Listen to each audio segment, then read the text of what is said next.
श्रीकांत जी की क्या इसमें राय है ये भी समझेंगे। अपने साथ वो एक न्यूज़पेपर भी लेकर बैठे हुए हैं, क्या कहना चाह रहे हैं उनसे समझेंगे एक ब्रेक के बाद। बेफिक्र, यहां संसद इतनी कम चल रही है कि लोगों के लिए जरूरी, दरअसल इससे अगर देखा जाए तो संविधान की मूल भावना जिसके तहत अपना एक रिप्रेजेंटेटिव चुनकर वो इस सर्वोच्च पंचायत के लिए भेजते हैं और वहां से उम्मीद ये होती है कि उनके लिए कोई प्रोडक्टिव काम होगा और आखिर में उनका भला होगा। उधर घोटाले चल रहे हैं, घोटालों की जांच के लिए जो कुछ चल रहा है वो उसमें एक और मिलीभगत नजर आ रही है, और इधर विपक्ष जो है वो ये कह रहा है कि ऐसे तो हम नहीं चलने देंगे। इस सबके बीच जो लब्बो-लुआब है वो ये कि जनता के काम नहीं हो रहे। शाजिया कह रहे हैं कि इसके लिए अगर विपक्ष को विरोध करना भी है और सत्ता पक्ष का अपना मानना भी है, इस सब के बीच, इस सब संघर्ष के बाद भी ऐसे क्यों नहीं डेडिकेटेड आवर्स डिसाइड किए जाते, क्यों नहीं संसद के काम को और बढ़ाया जाता ताकि काम सफर ना करे। शाजिया ने अभी इस बात को उठाया, लेकिन इसके लिए ये बिरादरी खुद कितनी तैयार है उससे पहले श्रीकांत आपकी बात। देखिए 2009 में कांग्रेस को लोगों ने आधा अधूरा मैंडेट दिया कि वो सरकार चलाए, और हमको मैंडेट दिया कि हम सरकार के काम की निगरानी रखें कि जनता कहीं जनता के अहित में तो नहीं काम कर रही, सरकार कहीं देश की जनता के खजाने को तो नहीं लूट रही। तो सरकार के काम पर निगरानी रखने का काम हमारा है, और हम सरकार को समय समय पर आगाह करते हैं कि आप देश की जनता के खजाने को लूट रहे हैं, क्योंकि जिम्मेदारी आप पर खजाने की रक्षा करने की है, लूटने की नहीं है। तो लोकतंत्र में जवाबदेही विपक्ष की भी होती है कि जनता के सही प्रतिनिधि के रूप में आप जनता का वाकई में काम ठीक से कर रहे हैं कि आप सिर्फ सरकार की बी टीम बन गए हैं। पहली बात तो हम अपनी जिम्मेदारी निभा रहे हैं, और हमारे जो आरोप हैं वो राजनीतिक आरोप नहीं है, हमारे आरोप तथ्यात्मक आरोप है, कोई भी आरोप हमारा राजनीतिक नहीं है। दूसरी बात, प्रधानमंत्री ने कहा कि दुनिया में हमारी छवि खराब हो रही है, बिल्कुल ठीक कहा उन्होंने, क्योंकि केंद्र की सरकार आर्थिक मोर्चे पर पूरी तरह से विफल है, केंद्र की सरकार आंतरिक मोर्चे पर पूरी तरह से विफल है, केंद्र की सरकार बाहरी सुरक्षा को लेकर पूरी तरह से विफल है। आज चाइना हमारे देश में अंदर आ रहा है, लेकिन सरकार बेपरवाह है, सरकार कहती है ये तो छोटा मोटा इशू है। आज दिल्ली की लॉ एंड ऑर्डर आप देख लीजिए किस तरह से किस कागार पर हम लोग हैं। आर्थिक मोर्चे पर जो एजेंसियां प्रधानमंत्री की तारीफ करती थी, आज वो सारी एजेंसियां प्रधानमंत्री की आलोचना कर रही हैं। तो इन सब के लिए अगर कहीं कोई जिम्मेदार है तो वो कांग्रेस का कुशासन जिम्मेदार है, कांग्रेस की गवर्नमेंट जिम्मेदार है। विपक्ष को जिम्मेदार ठहराना कांग्रेस की अपनी नीति है, यानी कि भ्रष्टाचार भी आप करोगे, भ्रष्टाचार पर कवर अप भी आप करोगे, और भ्रष्टाचार में जो लोग संलिप्त हैं उनको बचाने का भी आप काम करेंगे। और विपक्ष अगर जनता से जुड़े मुद्दों की बात करेगा, आप विपक्ष को भी कटघरे में खड़ा करेंगे।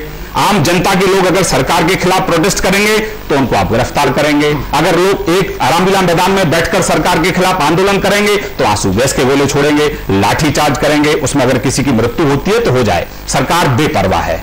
सीबीआई में किस तरीके से सुप्रीम कोर्ट के ऑर्डर की अवहेलना सरकार कर रही है, देखिए मेरे पास एक मैं रिपोर्ट आपको दिखाना चाहता हूं, एक न्यूज़पेपर की रिपोर्ट है। In submission to supreme court CBI listed government change include para by para, line by line change made by law minister officers। इससे बड़ा सबूत और आपको क्या चाहिए कि आप सुप्रीम कोर्ट की अवहेलना कर रहे हैं, संसद की अवहेलना कर रहे हैं, देश की जनता की अवहेलना कर रहे हैं, और उसके बाद कहते हैं कि नहीं हम तो चाहते हैं चर्चा करना। अरे चर्चा तो करो, लेकिन जवाबदेही के लिए कौन है? संसद जवाबदेही भी तो तय करता है। प्रभा जी क्या बोले इतनी बचकानी बेबुनियाद बातों पर? जवाबदेही संसद की होती है, लेकिन जवाब तो संसद तब देगी ना जब कोई संसद में हंगामा शांत करके कुछ चर्चा करेंगे। प्रभा जी आप बहुत वरिष्ठ नेता हैं, आप तथ्यों पर बात करिए। प्रभा जी आप बहुत वरिष्ठ नेता हैं, आप तथ्यों पर बात ही नहीं, तथ्य आप तथ्य नहीं कि कोलगेट घोटाले में, कोयला घोटाले में, प्रभा जी कोयला घोटाले में 2004 में आपने नीति बनाई कि आप कोल ब्लॉक आवंटन कॉम्पिटिटिव बिडिंग के माध्यम से करेंगे, ट्रांसपेरेंट करेंगे। ये तथ्य आपने पेश किए श्रीकांत जी, लेकिन उनका कहना यह है कि इस पर आपको जवाब लेना है अगर, तो आइए सदन के अंदर बात। अरे हम तो कह रहे हैं ना, हमने ये कहा है कि आप क्वेश्चन आवर सस्पेंड करिए, जो जनता से जुड़े मुद्दे हैं आप उस पर चर्चा करिए। मेरी बात सुनिए मैंने, आप भी एक प्रवक्ता हो गए उधर से, मैं प्रवक्ता हूं पार्टी का। आप पूछ रहे हैं मुझसे कि आप प्रवक्ता है तो आप मुझसे एक बात मुझसे भी तो पूछ लीजिए। प्रभा जी मेरी बात को भी तो धैर्यपूर्वक सुन लीजिएगा फिर। नहीं प्रभा जी, शायद आपने श्रीकांत जी की आवाज को मेरी आवाज समझकर ये कहा है कि आप प्रवक्ता हो गए क्या? श्रीकांत जी कह रहे हैं लगातार, मैंने भी बीच में कुछ नहीं कहा, आप कहिए अपनी बात। अब आप मेरी बात ये सुन लीजिए कि पहली बात तो तथ्य कौन सा है, आपके कहने से हर बात तथ्य नहीं हो जाती। अगर विपक्ष कहता है आरोप लगाने से वो बात तथ्य भी होती, जब तक वो कोई अदालत में आप प्रमाणित करिए ना। आप कोर्ट में जाने से घबराते हैं, आप पार्लियामेंट में चर्चा से घबराते हैं, डरते हैं। क्यों डरते हैं भाई? आप संसद में तो चर्चा कराइए, ये तो कोई तरीका नहीं है। जब एनडीए सरकार थी, हम भी विपक्ष में बैठे थे, पहल का घोटाला हुआ, पूरे देश दुनिया में टीवी पे देखा, इनमें तो कोई ऐसा सबूत भी नहीं देखा। कफन का घोटाला हुआ, ताबूत कफन का, शहीद आपकी बात घोटाले हुए, लेकिन हमने संसद जानने की, हमने चर्चा कराई उसमें। ये कोई तरीका नहीं होता है।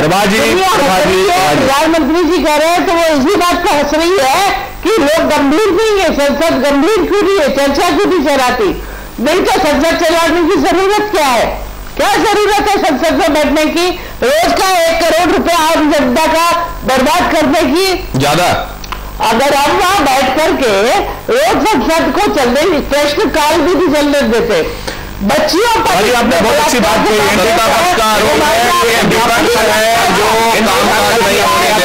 जो मामूली लगता है कि बात सुनिए करप्शन बलात्कार वाले मामलों में ये क्या मामूली मामला है, छोटा मामला है? राजी आपने एनडीए के कार्यकाल की चर्चा की, जवाब सुन लीजिए इस कानून में, और वो ये जवाब लेंगे एक ब्रेक के बाद। श्रीकांत जी आपकी बारी होगी, एक ब्रेक के बाद शाहजिया के पास भी चलेंगे। तो हमें आए दिन नोक-झोंक, तू मैं और सदन स्थगित होने से सारा कामकाज प्रभावित हुआ है। कई जरूरी बिल सदन न चल पाने, विपक्ष के हंगामे और सरकार की कमजोर इच्छा शक्ति के चलते अधर में लटके हुए हैं।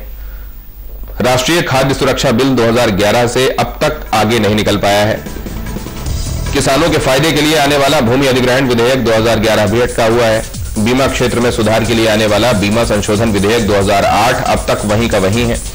ऐसे कई और जरूरी विधेयकों में पेंशन विधेयक 2011, forward contracts regulation amendment bill 2010 और कंपनी विधेयक 2012 जैसे जरूरी बिल भी लोकसभा में हंगामे के बीच फंसे हुए हैं।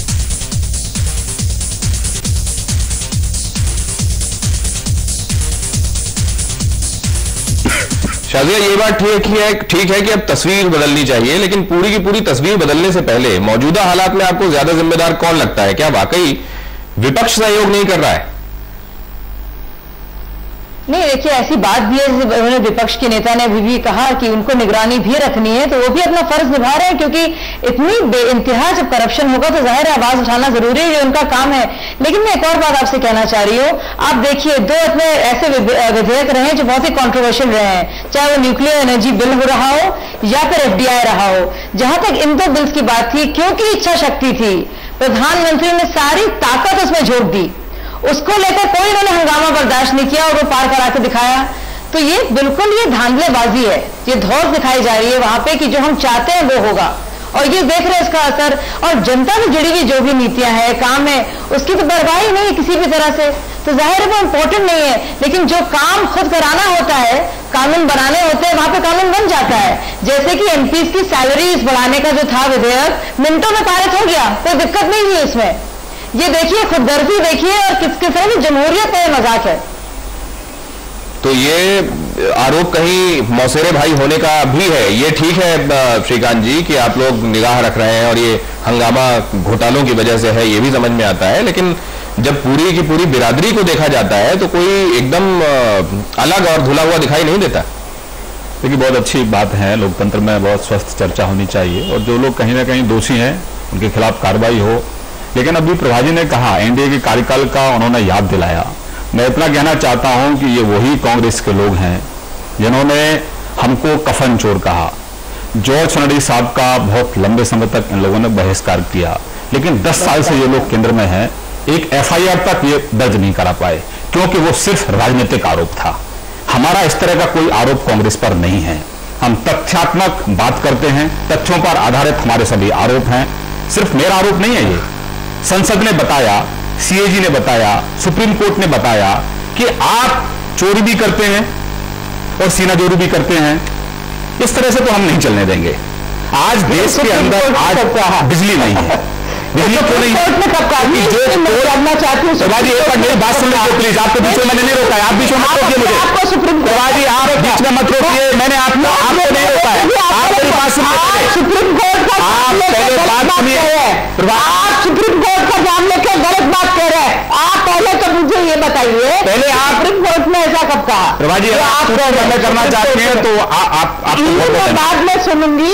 आप चर्चा को बिल्कुल गलत जो झूठ बोल रहे हैं, झूठ, तो आप बता दीजिएगा सुप्रीम कोर्ट ने ऐसा कब कहा? जनता को आज देश की जनता को बिजली क्यों नहीं मिल रही है?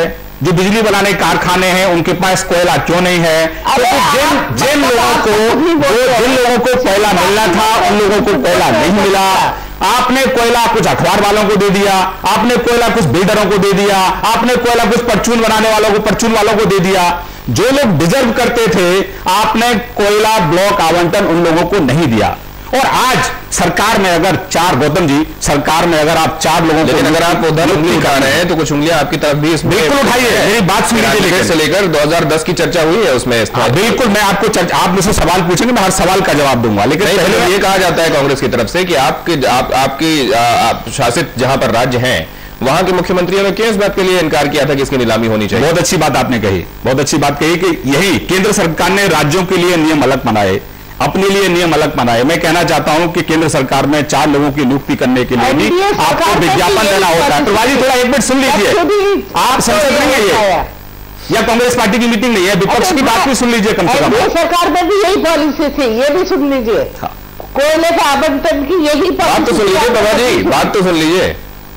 आप सुनने की आपको आदत नहीं है? अच्छा अपनी बात कीजिए। इमरजेंसी तो नहीं है ना, हम एक दूसरे से बात तो कर सकते हैं। जी जी कहिए, श्रीकांत जी बात पूरी कीजिए। मुझे गलत बात सुनने की आदत नहीं है, गलत बात सुनी नहीं जाती। लेकिन आप गलत कर रहे हैं और गलत सुन रहे हैं, तो आप सुन लीजिए, थोड़ा पेशेंस रखिए प्रभा जी, आप वरिष्ठ नेता हैं। शाजिया क्या कह रही है वो सुनिए। सुनने की आदत नहीं है लेकिन करने की आदत है आपकी। बिल्कुल ठीक है, आपने भ्रष्टाचार करो, महंगाई बढ़ाओ, संवैधानिक संस्थाओं को अपमानित करो, अगर कोई आपके खिलाफ आवाज उठाए तो उसकी आवाज को कुचल दो, उसको जेल में डाल दो, उसको मार पिटाई करो उसके साथ में। नहीं है उनको, वो उठपटांग मसला बोल रही है। चलिए मुद्दे पर मुद्दे पर आइए। 50,000 रुपया सैलरी मिलती है, उन्हें मालूम है क्या? आप तो बहुत समझदारी की काबिल बातें करती हैं, महीन बातें करती हैं आप, बहुत ही शानदार बेकार की बातें कर रही है। आरोप लगा रही है, आरोप को देखा नहीं, आप सोचते हैं आपको दिखाने वाले देखा है, आप